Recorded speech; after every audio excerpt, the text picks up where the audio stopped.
Добар ден во првото издание на Дневникот на Канал Плюс. Следува кратка најава на дел од содржините.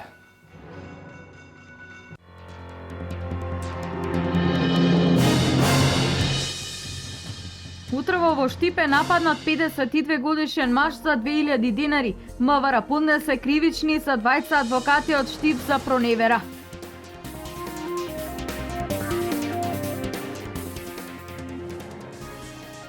После 15 години повторно се асфалтираше пат на потегот од село Турија до село Трстија во Делчевско. Асфалтирањето на оваа делница е 800 метри.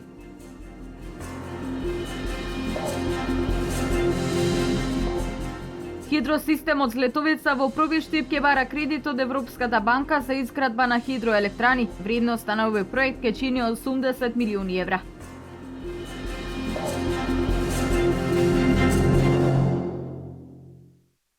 Изработена проектната документација за изградба на регионален дом за стари лица во општина Кочани. Градоначалникот на Кочани Радко Димитровски најави распишување на јавен повик за изнаоѓање приватен инвеститор. Новиот регионален дом за стари лица во Кочани ќе се протега на површина од 8000 метри квадратни. На барање на Сдруженијето на пензионери, општината додели површина од 8000 метри квадратни во кругот на старата воена касарна во населбата Шатровик за изградба на регионален дом за стари лица, кој според најавите ќе се гради по пат на јавно-приватно партнерство. Посетата на министерот за труд и социјална политика Диме Спасов на Кочани, на која средба присуствува градоначалникот Радко Димитровски, председателот на Сојузот на пензионери на Македонија Драги Аргировски, беше презентирано идејното решение на регионалниот дом за стари лица во Кочани. Председателот на Сдруженијето на пензионери на Кочани Ѓорги Серафимов во уводното излагање истакна дека со изградбата на домот ќе се оствари дамнешната желба на пензионерите од Кочани за ваков сместувачки капацитет. Серафимов истакна дека во подготовката на техничката документација за оправданоста на домот позитивно се изјаснили останатите здруженија на пензионери од регионот, од општините Виница, Македонска Каменица, Делчево, Пехчево и Бирово, за кој изградбата на ваков сместувачки капацитет ќе биде од огромно значење. По посетата на просториите на Сдруженијето на пензионери Кочани и видеопрезентацијата на домот, министерот Спасов и градоначалникот Димитровски изјавија: Како што ни информира, веќе општината има обезбедено соодветна локација, изработена исто така и проектна документација за изградба на регионален дом за стари лица. Како што разговаравме, се договоривме да биде објавен јавен повик за пројавување на интерес за изнаоѓање на приватен инвеститор на кој што ќе му се даде оваа локација со јавно-приватно партнерство или пак со продажба со намена за регионален старски дом со капацитет од околу 150 легла. Го видовме проектот, се работи за навистина модерен, енергетски ефикасен проект и ние како министерство ќе дадеме максимална поддршка и на општината и на Сдруженијето на пензионери од Кочани за изнаоѓање на соодветен инвеститор со кој што ќе се влијае на зголемување на капацитетите за старски домови, на отварање на една навистина сериозна институција токму во Кочани.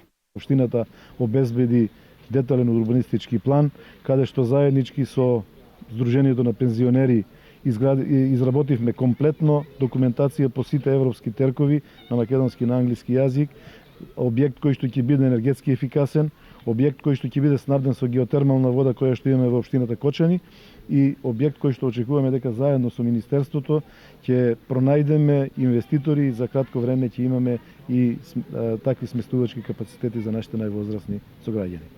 Домот за стари лица, односно пензионерскиот дом во Кочани, според најавите ќе се гради по пат на јавно-приватно партнерство, зашто Сдруженијето на пензионери на Кочани и општина Кочани ќе треба да донесат одлуки за објавување на јавен повик за пријавување на стратешки инвеститор.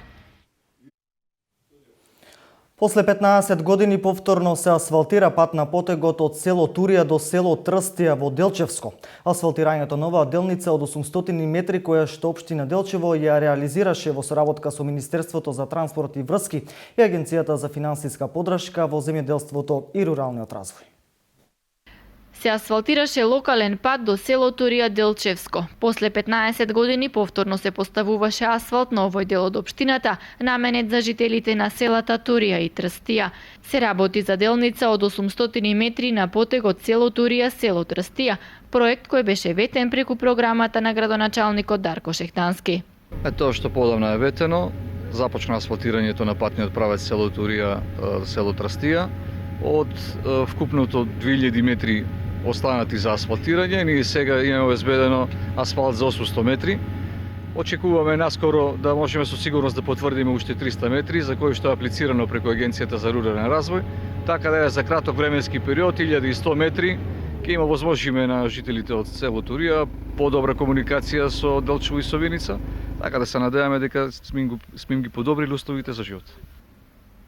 Овој локален пат е посочен од страна на жителите на село Турија како многу значаен за нивното секојдневно гравитирање кон соседниот град Виница, како и кон село Бигла и Делчево. Овој проект се реализира благодарение на успешната соработка на градоначалникот Дарко Шектански со местната заедница на село Турија, со цел утврдување на приоритетите на мештаните од ова село. Проектот за асфалтирање на локален пат до село Турија е финансиран во соработка со Министерството за транспорт и врски и Агенцијата за финансиска поддршка во земјоделството и руралниот развој.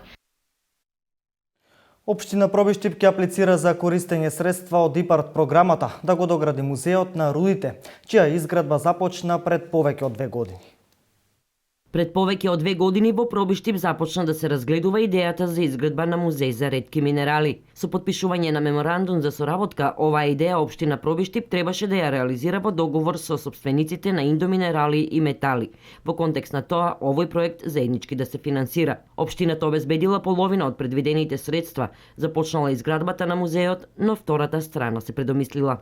Почнавме со работа, избравме фирма изведувач која што почна да го гради и дојде до една фаза до која што еден дел од средствата, како што беше во договорот, едната половина требаше да ги плати компанијата Индоминерали и метали, пошто таа не покаже интерес да ги плати и беше стопирана целата постапка, само еден дел или околу 2 милиони денари беа вложени од страна на општина Пробиштип и тој дел е завршен. Градоначалникот Тоневски истакна дека за завршување на овој проект средства ќе бараат со аплицирање на повикот за меѓугранична соработка со Република Бугарија.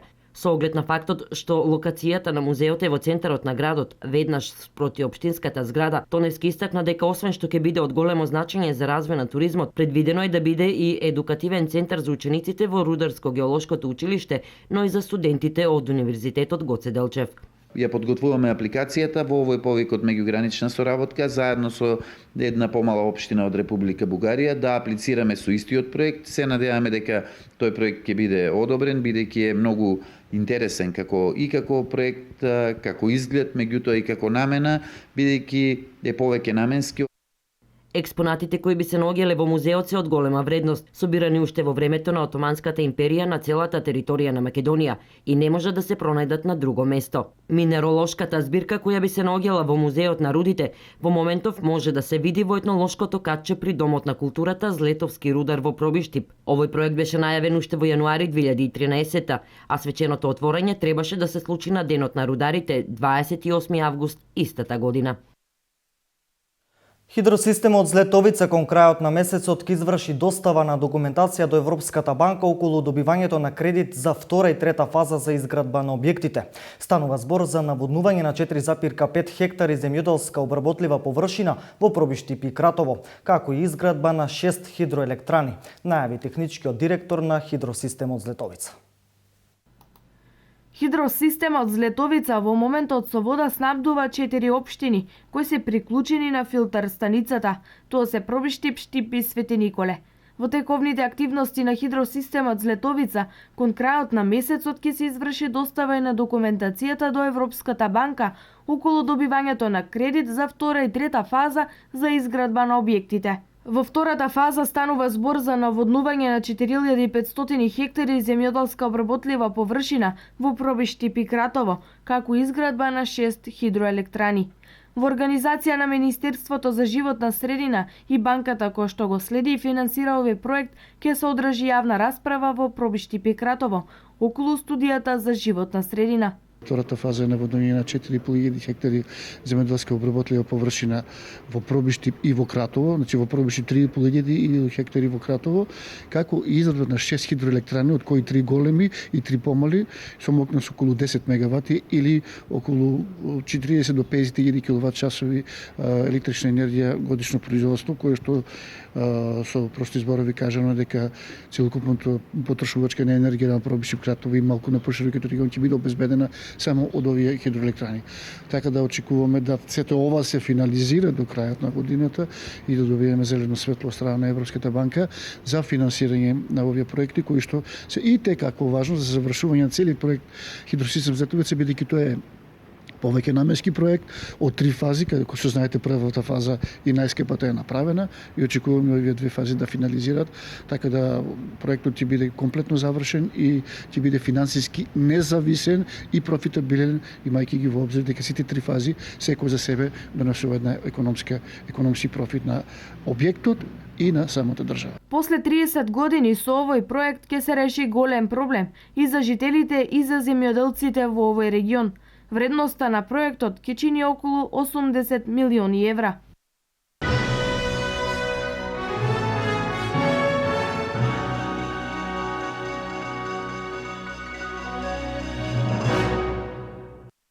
Викендов во Делчево Младинскиот сојуз со подршка на фондацијата Македонија одржа работилница во рамки на проектот електронско ангажирање. Стотина млади лица се стекнаа со вештини како да ги користат дигиталните алатки за решавање на општествените проблеми. Наместо празното трошење време на кафе или пребарување по Facebook, Twitter или Instagram, младите треба да се научат како рационално да ги користат новите дигитални алатки. Во Делчево викендов се одржа работилница која ги поттикнува младите токму во таа насока, во зајакнување и охрабрување за користење на дигиталните вештини, нови идеи и алатки, кои ќе им овозможат да бидат што повеќе вклучени во решавање на општествените прашања кои влијаат врз нив. Според истражувањата во предходните работилници, организаторите на оваа работилница Младинскиот сојуз ги детектираат проблемите што ги засегаат младите, а тоа најчесто се немањето доволно културни настани, невработеноста, миграцијата, загадувањето и уништувањето на животната средина. Целта всушност како што спомнав на овој проект е промоција на новите дигитални алатки кои што ќе им помогнат на младите луѓе да се подобрат самите себе, нели од аспект на подобрување на своето CV, па се до нели до всушност до подобрување на работите кои што нив ги засегаат и ги обкружуваат.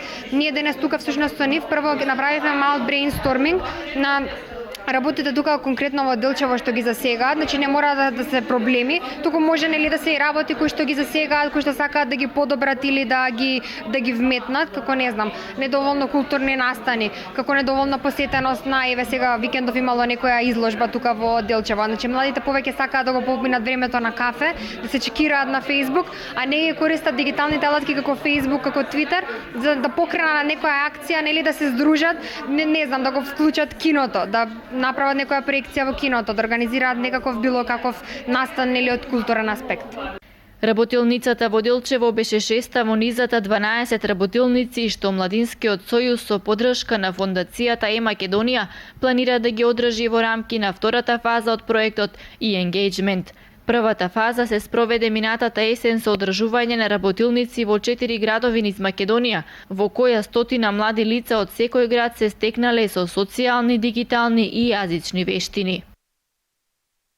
Органското сточарство во нашата земја почнува да станува практика. Сточарите од Македонија треба најдосна до 30 ноември да достават документација за добивање на сертификат на органско сточарство.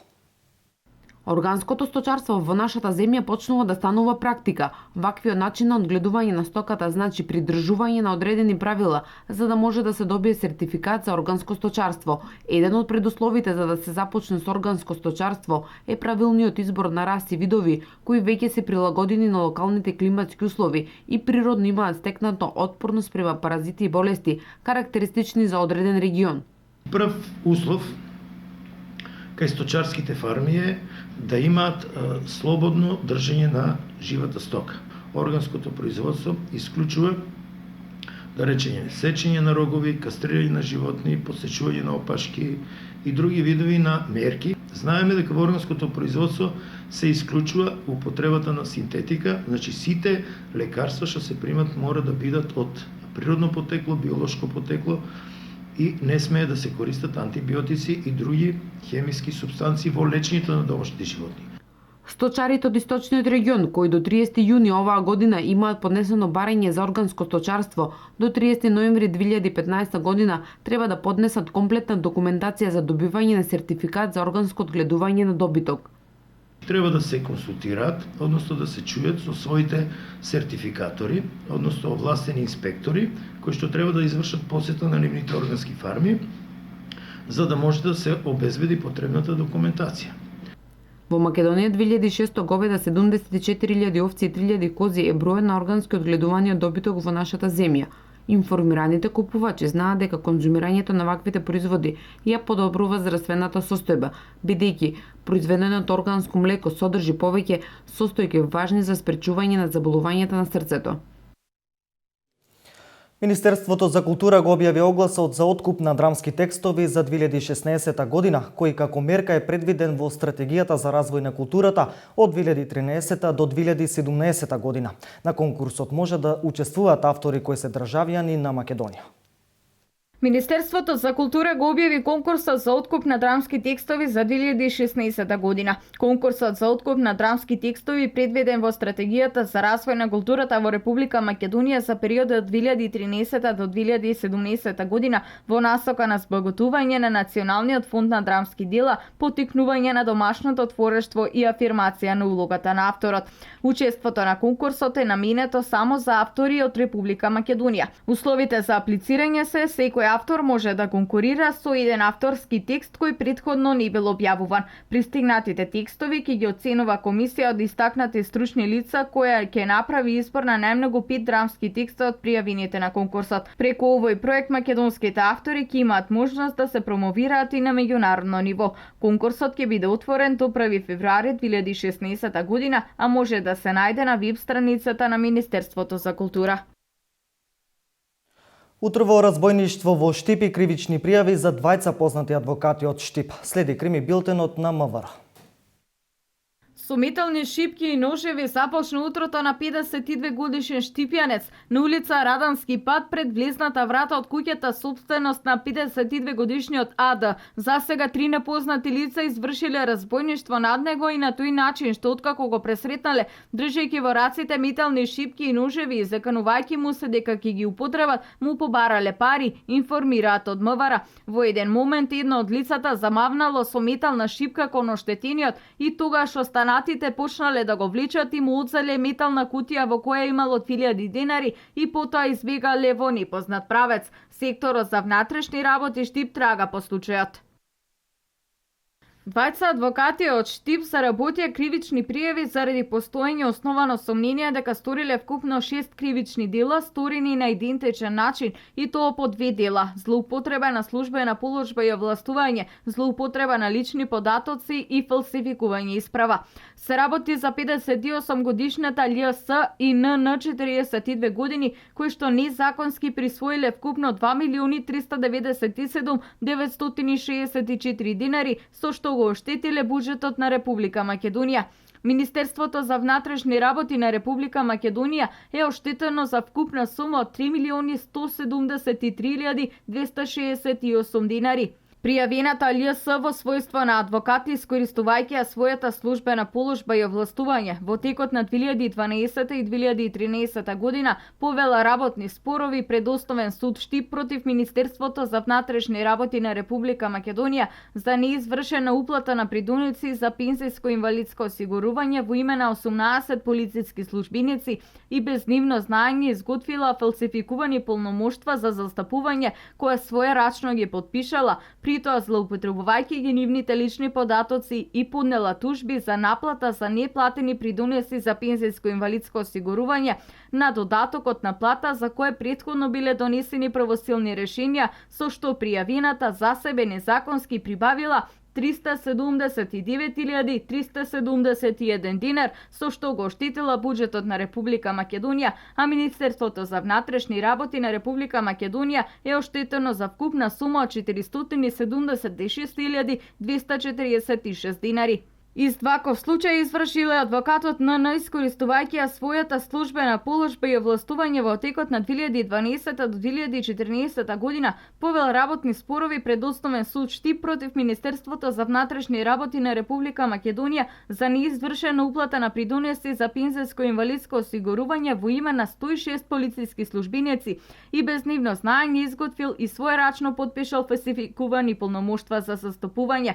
Со наведените действија пријавениот за себе незаконски прибавил 2.018.593 динари, со што го оштетил буџетот на Република Македонија, а Министерството за внатрешни работи на Република Македонија е оштетено за вкупна сума од 2.697.22 динари. Инаку, според крим евиденцијата на МВР во претходниот период против НН се поднесени кривични пријави за сторени кривични дела, загрозување на безбедноста на сообраќајот, прикривање, измама, оштетување туги права, злоупотреба на службена положба и овластување, фалсификување исправа и употреба на исправа со невистината содржина.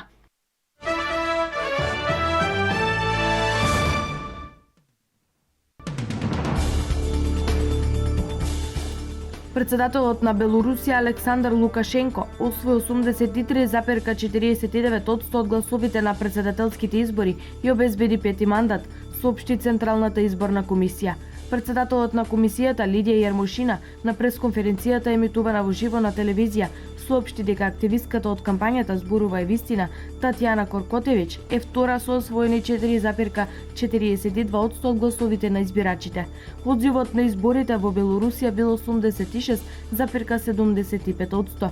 Актуелниот председател на функцијата, шеф на државата, избран во 1994, 2001, 2006 и 2010 година.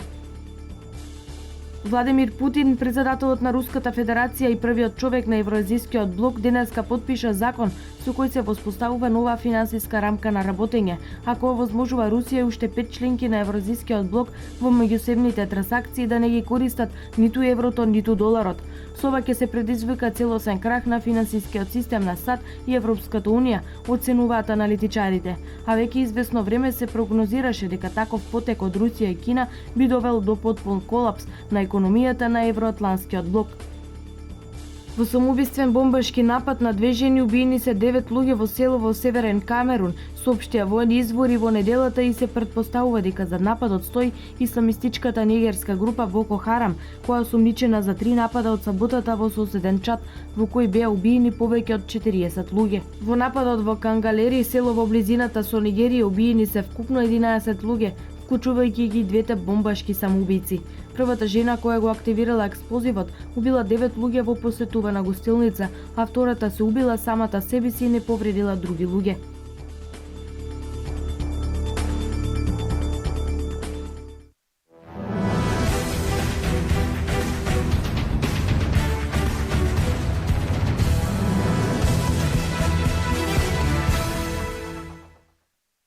По светското првенство во пауерлифтинг во Лас Вегас, каде во дисциплината бенч прес освои златен медал и се вброи во еден од ретките спортисти во Македонија кои го освоиле најсјајното одличие, каменичанецот Бошко Стаменковски не запира со добрите резултати од големите надпреварувања. На неодамно одржаното балканско првенство кое се одржа во Црнагора, тој во дисциплината бенч прес повторно застана највисоко на пиедесталот и го обели образот на Македонија. Неговиот следен предизвик е настапот во Унгарија, каде повторно главната цел ќе биде насочена кон освојување златен медал. Задоволен сум од такмичењето, од светското такмичење во Лас Вегас. Значи при голема конкуренција го имам освоено првото место до 75 кг над 40 години. Со подигнати 130 кг. Исто така, значи, продолжувам со наредни такмичењата. Пред една недела бев во Црна Гора на прво балканско такмичење, каде имам исто освоено во истата категорија прво место и се спремам за светски куп во Унгарија во истата категорија. Успесите кои во низа ги постигна Стаменковски и тоа како ќе влијаат наскоро Македонија да формира и сопствена пауерлифтинг федерација. Требат најмалку 3 клуба да формираат оваа федерација, веќе имам разговарам со газди на клубови кои ја прифаќа оваа работа. Дали тоа ќе се случи останува да почекаме, а до тогаш ќе го очекуваме новиот успех на Стаменковски во ноември на првенството во Унгарија.